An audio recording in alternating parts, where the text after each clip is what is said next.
अभी तो अंगड़ाई है, एक पैर रेल में, एक पैर जेल में। रेल प्रशासन होश में आओ, रेल प्रशासन होश में आओ।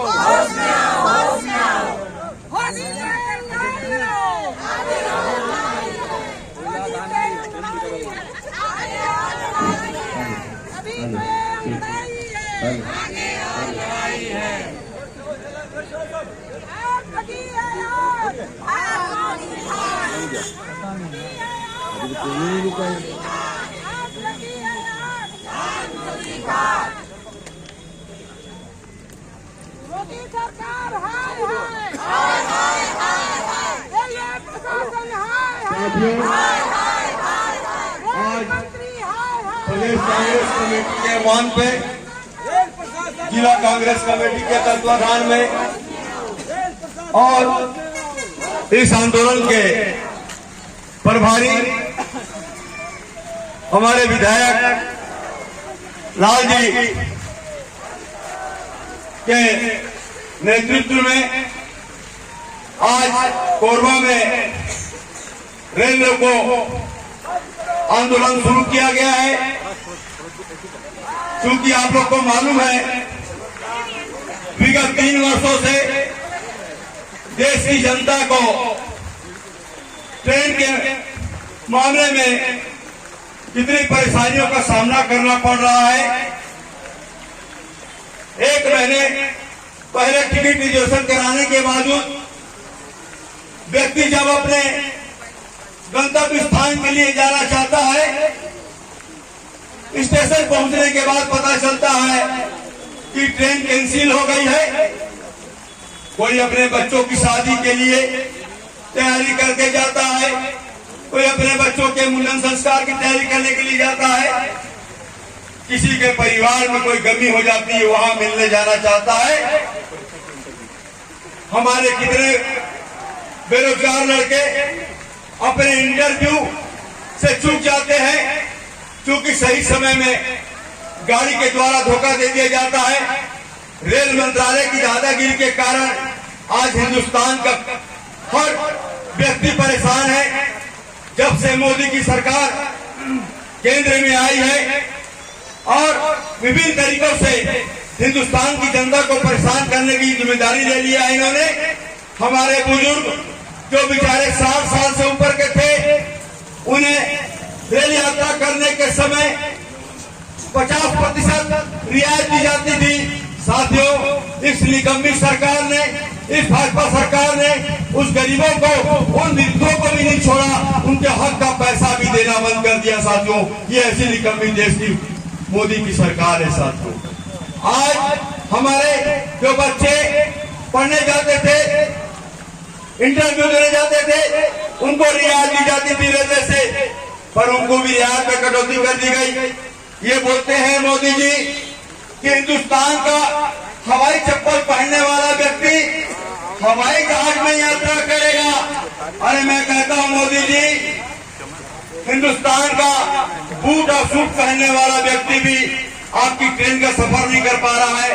आपने वंदे भारत ट्रेन चलाई है, वंदे भारत ट्रेन का किराया इतना है कि बड़े से बड़ा आदमी किराया नहीं दे सकता, इस कारण वो ट्रेन कैंसिल हो जा रही है। हमारा गरीब परिवार साधारण डब्बे में चलने वाला हमारा छत्तीसगढ़िया, ये बनाते हैं एसी गाड़ियां। हमारी छत्तीसगढ़ की माताएं बहनें ट्रेन में जाना चाहती हैं क्योंकि सस्ता सरल किराया पड़ता है। और ये मोदी की सरकार इन गरीबों का शोषण करने में नहीं चुक रही है।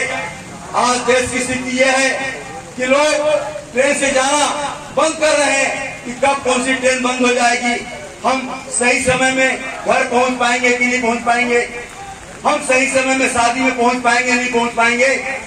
इसलिए ये केंद्र की सरकार ऐसा रवैया अपना रही है कि आने वाले भविष्य में जब जनता परेशान हो जाएगी इन यात्री ट्रेनों से, तो धीरे से मोदी सरकार बोलेगी अब रेल में घाटा शुरू हो गया है,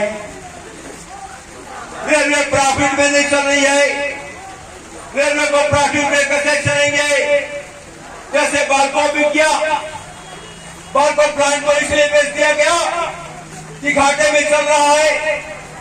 ये केंद्र की मोदी सरकार ऐसा प्लान बनाएगी कि रेलवे घाटे में चल रहा है और इसको बेचने की तैयारी कर देगी। साथियों, आप लोगों को मालूम है कि हिंदुस्तान के कितने एयरपोर्ट, हवाई अड्डा अडानी को बेच दिया गया है, रेलवे स्टेशन बेच दिए गए हैं। अब रेलवे को बेचने की तैयारी है। आपके हिंदुस्तान की जनता में कुछ नहीं रहेगा, सब प्राइवेट हो जाएगा। कल्पना कीजिए, मेरी बात को गहराई से समझिए। आपने अपना जीवन जी लिया, आपका बच्चे का भविष्य क्या होगा अगर सब सरकारी उपक्रम अगर प्राइवेट कर दिए जाएंगे, निजीकरण कर दिए जाएंगे, तो आपका बच्चे का भविष्य अंधकार में हो जाएगा। आज सरकारी उपक्रम है तो माँ बाप को उम्मीद रहती है कि मेरा बच्चा पढ़ लिख इंजीनियर बनेगा, मेरा बच्चा डॉक्टर बनेगा, मेरा बच्चा सीए बनेगा और उसको सरकारी नौकरी मिल जाएगी। पर वाह दुर्भाग्य, अगर केंद्र में भाजपा की सरकार रहेगी, मोदी की सरकार रहेगी, तो आपका बच्चा बेरोजगार रहेगा। आपका बच्चा जब जवान हो जाएगा, तब तक हिंदुस्तान का सारा सरकारी उपक्रम ये मोदी सरकार बेच चुकी होगी। साथियों, आपके बच्चे का भविष्य अंधकार में हो जाएगा। एक माँ बाप के 5 बच्चे हैं, 4 बच्चे हैं, कोई जरूरी नहीं है कि 5 बच्चे आपके इंटेलिजेंट हो जाएंगे। 1 या 2 बच्चे कमजोर हो जाएंगे दिमाग से, 1 बच्चा इंटेलिजेंट हो जाएगा। अगर वो प्राइवेट में नौकरी लग जाएगा, 18 घंटा काम करेगा प्राइवेट में, क्योंकि सरकारी नौकरी नहीं रहेगी।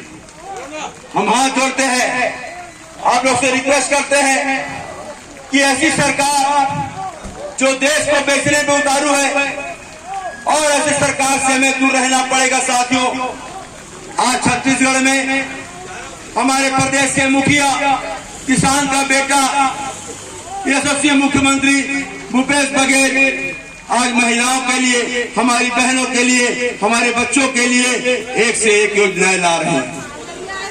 हमारे मुख्यमंत्री ने 50 बार पत्र लिखा प्रधानमंत्री जी को, प्रधानमंत्री जी रेल की व्यवस्था ठीक कीजिए। हमारे छत्तीसगढ़ के गरीब तबके के लोग बस में यात्रा नहीं कर पाते, इतना पैसा लगता है, क्योंकि रेल एक सस्ता माध्यम है। मैं बताना चाहता हूं, माननीय मुख्यमंत्री जी के कहने के बावजूद प्रधानमंत्री के कानों में क्यों नहीं रहेंगी। और मैं आपको बताना चाहता हूं, इस छत्तीसगढ़ में भाजपा के 9 सांसद हैं। इस छत्तीसगढ़ में भाजपा के 9 सांसद हैं और भाजपा के 9 सांसद आंख कान मुंह को बंद करके रखे हैं। साथियों, उन्होंने कभी प्रयास नहीं किया कि क्षेत्र को, जनता को रेल की सौगात दे दी जाए, सुविधाएं दे दी जाए, बंद ट्रेनें चालू कर दी जाए। ये विश्व का कीर्तिमान है कि 67,000 ट्रेनें, हिंदुस्तान की 67,000 ट्रेनें इन 3 सालों में रद्द कर दी गई। हमेशा कहा जाता है कि रेल पटरी का मरम्मत का कार्य चालू है, क्रॉसिंग का काम चालू है, इसलिए सरकारी जो गाड़ियां हैं, जो ट्रेन है, जो सवारी ट्रेन है, उनको रोक दिया जाता है। पर मैं आपको बताना चाहता हूं, जब मालगाड़ी जाती है उसी ट्रैक में, तो ट्रक काम क्यों नहीं जाता, काम क्यों बंद नहीं होता। खाली पैसेंजर गाड़ी जाती है तभी बताते हैं काम बंद कर दिया जाता है। आप कुछ उद्योगपति मित्र हैं, प्रधानमंत्री के उद्योगपति मित्र हैं, जिनको वो फायदा पहुंचाना चाहते हैं, जैसे अडानी। आप कोरों में रहते हैं मेरी माताएं बहनें, आप कभी ट्रेन के डब्बे में देखना, पहले लिखा रहता था भारतीय रेल, हमको खुशी होती थी हमारी भारत की रेल है। आज उसमें लिखा रहता है अडानी। पहले वो भारत की संपत्ति होती थी, आज अडानी की संपत्ति है। अरे हमारे देश को बेच के कहां जाओगे भाई। हमारी हिंदुस्तान की जनता ने धीरे धीरे एक एक पैसा अपना टैक्स देके हिंदुस्तान में संपत्तियां कांग्रेस ने बनाई है। कांग्रेस का उद्देश्य है कि हमारे शहर के, हमारे देश के लोगों को रोजगार मिले, काम धाम मिले, इसलिए लोग कोरोना में आके बसे। और कोरबा में इसलिए बसे कि हमारा पेट का पालन पोषण हो जाए, हमारा बच्चों का भविष्य बन जाए। पर दुर्भाग्य है ये भाजपा की सरकार हर चीज को बेचना चाहती है। मैं आप लोगों को बहुत बहुत धन्यवाद देता हूँ, स्वागत करता हूँ। ज्यादा से ज्यादा संख्या में हमें ट्रेन को आज रोकना है। मैं आगे भाई शरण जायसवाल जी को आमंत्रित करता हूँ। बोलो भारत माता की, भारत माता की।